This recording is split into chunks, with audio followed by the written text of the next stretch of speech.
है। तो मैकेनिज्म तो परफेक्ट है, ठीक है, मैकेनिज्म में दिक्कत नहीं। हिमांशु जी, मैं आपकी तवज्जो का हामी हूँ। फेसबुक पर बहुत सारे लोग देख रहे होंगे आपको और बहुत सारा रिस्पॉन्स आपको मिल रहा होगा, लेकिन मुझे ये समझा दीजिए कि क्या हम इस बात को लेकर आश्वस्त हो सकते हैं कि अभी जो कमी की गई है वो स्थायी कमी होगी या गिरावट की तरफ ही दाम जाएंगे, या फिर थोड़े दिन बाद हमको वापस फिर इस बात की चिंता करनी पड़ेगी कि आज 50 पैसे बढ़ गए हैं, आज 75 पैसे बढ़ गए हैं? हिमांशु जी, देखिए साहब, आज जो मुद्दा है वो मुद्दा यह नहीं है कि आगे क्या परिस्थितियां होने वाली हैं। आगे की जो परिस्थितियां होंगी उस समय उस परिस्थितियों के अनुसार निर्णय लिया जाएगा। आज यह बात है कि क्या राजस्थान की जनता जो है, तो सही है हिमांशु जी बात, लेकिन राहत के मामले में ये बात नहीं चलती कि आगे के फैसले आगे लेंगे। लोग तो समझना चाहेंगे ना कि आज जो राहत मिली है ये मिलती रहेगी या ये आज की राहत है। यहाँ तो रोज कुआ खोदो रोज पानी पियो जैसी स्थिति है पेट्रोल डीजल के दामों की। तो यह है कि आज जो लाभ सेंट्रल गवर्नमेंट के द्वारा, केंद्र सरकार के द्वारा दिया गया है, उसका अतिरिक्त लाभ राज्य सरकार के माध्यम से जनता तक पहुंचना चाहिए या ना पहुंचना चाहिए, ये आपका मुद्दा है। ये मेरा मुद्दा नहीं, ये आपका आम जन का मुद्दा, आम जन का मुद्दा ये भी है हिमांशु जी, आम जन का मुद्दा ये भी है कि ये राहत जो आपने दी है उसके साथ साथ निश्चित तौर पर यह सवाल आ सकता है कि राजस्थान सरकार या राज्य सरकारें भी उसमें कटौती कर रही है कि नहीं कर रही है। लेकिन अगर ये व्यवस्था 2-4 दिन की, 10 दिन की, 15 दिन की, 3 महीने की है तो फिर क्या फायदा उस राहत का? देखिए, उन परिस्थितियों में उस समय निर्णय लिया जाएगा। ये आपके चुनाव को देखते हुए झुंझुना पकड़ाया बच्चों को, आप भी कर दो काम। अरे हम तो कर देंगे, लेकिन 5 रुपए के पेट्रोल या 10 रुपए के डीजल से देश के अंदर लोगों को, उपभोक्ताओं को क्या सस्ता मिला? राजस्थान के मुख्यमंत्री, अरे राजस्थान से ही देश के जहाँ राज्य आपके थे वहाँ महंगाई में कमी आई क्या? वहाँ पर चीनी के दाम क्या है, सब्जियों के दाम क्या है? अरे आप यूपी की बात करो, हरियाणा की बात करो, तिवारी जी एक मिनट, हिमांशु शर्मा जी, तिवारी जी, अरे तिवारी जी मेरे एक सवाल का, तिवारी जी सुनिए, आर तिवारी सुनिए, आर तिवारी मेरी बात सुनिए, मेरा सवाल का जवाब दीजिए। एक मिनट हिमांशु शर्मा, आर तिवारी जी मुझे मेरे सवाल का भी जवाब दीजिए। लोग ये भी पूछते हैं कि 2014 में आपकी सरकार महंगाई के मुद्दे पर ही गई थी, तो आपको तो इस बात का अच्छी तरह पता है ना कि महंगाई का मुद्दा कितना बड़ा मुद्दा है, कितना इफेक्टिव मुद्दा है। तो आपकी तरफ से अगर देरी हो रही है, जैसा कि भाजपा आरोप लगा रही है, तो इसका अंदाजा नहीं है क्या कि कितना बड़ा नुकसान होगा? सवाल देरी का नहीं है जेपी साहब। अशोक गहलोत जी ने सीधा सीधा देश के प्रधानमंत्री जी से कहा, पूनिया जी ने अब ये भी कहा, देश के केंद्रीय सरकार पर लीटर पर एक्साइज लगाती है, राज्य सरकारों को परसेंटेज पे मिलता है। तो जब 10 रुपए गिरते हैं तो राज्य सरकार का पैसा तो फिर नहीं होगी क्या कमी? ये तो आर्थिक विशेषज्ञ है ना। मैं एक बार इंटरवेन करना चाहूंगा। एक मिनट सुनिए हिमांशु शर्मा, अब एक मिनट हिमांशु जी, अब तिवारी जी सुन लीजिए ना, तिवारी जी प्लीज, तिवारी जी प्लीज।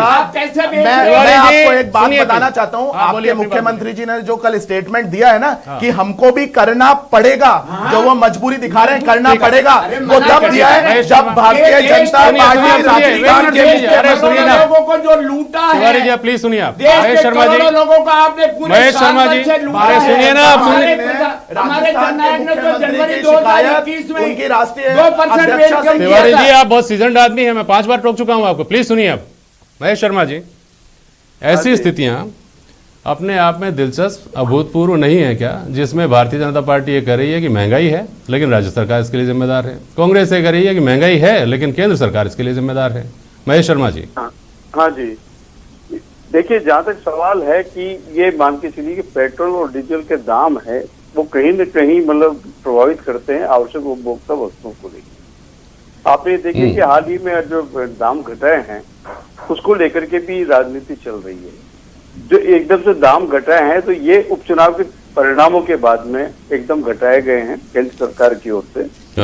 लेकिन ये जो केंद्र सरकार की जो कहा यह जा रहा है कि राज्य सरकार वेट कम करे, वेट नहीं घटाया जा रहा है, उस पर ही सोच रहे हैं कि 25 राज्यों में तो वेट घटा दिया है, लेकिन अभी राजस्थान इंतजार कर रहा है।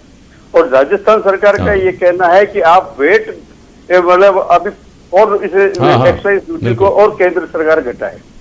एक्चुअल में क्या है, इसके पीछे उपचुनाव के नतीजे, अब आने वाले 5 राज्यों के चुनाव के नतीजे, चुनाव के जो प्रदेश में होने वाले हैं उनको ध्यान में रखते हुए इस तरह की मतलब पेट्रोल के दामों की जो कमी की जा रही है, तो ये एक आम आदमी की भी समझ में आ रहा है। ऐसी सूरत में चाहिए।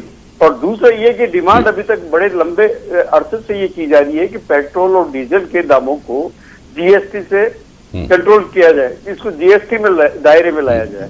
लेकिन अभी राज्य सरकार कह रही है कि हमारी इससे राजस्व की हानि होगी। अब इसमें जो मौजूदा जो सरकारें हैं, ये मौजूदा गैर कांग्रेस जो सरकारें हैं, वो ये वो तो मतलब जीएसटी लागू करने पर सहमत है, लेकिन जो गैर बीजेपी सरकारें हैं वो इसे लागू करने के पक्ष में नहीं। ये एक महत्वपूर्ण पहलू है महेश जी। पूनिया साहब, ये बात लगातार कही जाती है, ये तर्क अक्सर दिया जाता है कि हमारे पास हमारे इनकम के रिसोर्सेज ही बहुत कम रह गए हैं। सभी राजस्थान की बात नहीं है, राज्य सरकारें अक्सर इस बात की शिकायत करती हैं, और केंद्र हमारा पैसा रिलीज करने में देरी करता है। तुलनात्मक रूप से आपने जीएसटी से पहले का दौर और जब जीएसटी लागू हो गया उसके बाद का दौर, और अभी पूरी तरह से तो जमीन पर नहीं उतर सका है जीएसटी, ऐसा कहते हैं। इन स्थितियों में क्या वास्तव में राज्यों के हाथ वित्तीय मोर्चे पर कट गए हैं क्या? जेपी जी, डेफिनेटली राज्यों के हाथ वित्तीय मोर्चे पर बिल्कुल कट गए हैं। एंटरटेनमेंट टैक्स था, जो पूरा हम सिनेमा हॉल्स पर टैक्स लगाते थे, वो खत्म हो गया। ऑक्ट्रोई थी, राजस्थान में तो नहीं थी लेकिन महाराष्ट्र गुजरात में ऑक्ट्रोई थी, उनकी वो खत्म हो गई। और सेल टैक्स था जिसको हम वेट के नाम से जानते थे, वो खत्म हो गया।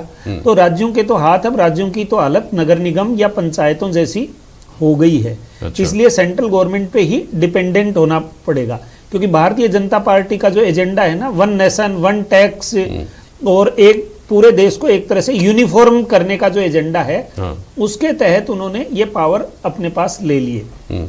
तो अब मेनली तो जो टैक्सेस कम करना और स्टेट गवर्नमेंट्स की फंडिंग करना, वो उन्हीं के ही हाथ में है। आज हम कंपैरिजन करें, राजस्थान तो गरीबड़ा और पिछड़ा स्टेट है, और महाराष्ट्र बहुत एडवांस है। महाराष्ट्र पूरा नहीं हो, विदर्भ वगैरह में प्रॉब्लम है, लेकिन बंबई और पुणे जैसे सिटीज हैं। उसके बावजूद आज राजस्थान के करीब 6,000 करोड़ रुपए सेंटर में बकाया है, महाराष्ट्र के करीब 19,000 करोड़ रुपए सेंटर में बकाया है। तो ये ऐसी हालत है जैसे कि किसी से पेमेंट लेना है, जिसकी जेब में आ गया वो रख लेता है, अब वो जो दूसरे को जब अपनी इच्छा होती है तब वो पेमेंट करता है। तो इसका मैकेनिज्म होना चाहिए कि ये रीजनेबल 10 दिन 15 दिन या 1 महीने के बेसिस पर ये अलोकेशन कंप्लीटली हो जब जाना सरकारी चाहिए। पैसा डायरेक्ट खाते में पहुंच सकता है, तो खातों का पैसा डायरेक्ट सरकार के पास क्यों नहीं पहुंच सकता? इसकी भी तो मैकेनिज्म डेवलप की जा सकती है ना, देखा जाना चाहिए। सर, बहुत शुक्रिया आप सभी का आज प्राइम डिबेट में शामिल होने के लिए। आज के लिए बस इतना ही, नमस्कार।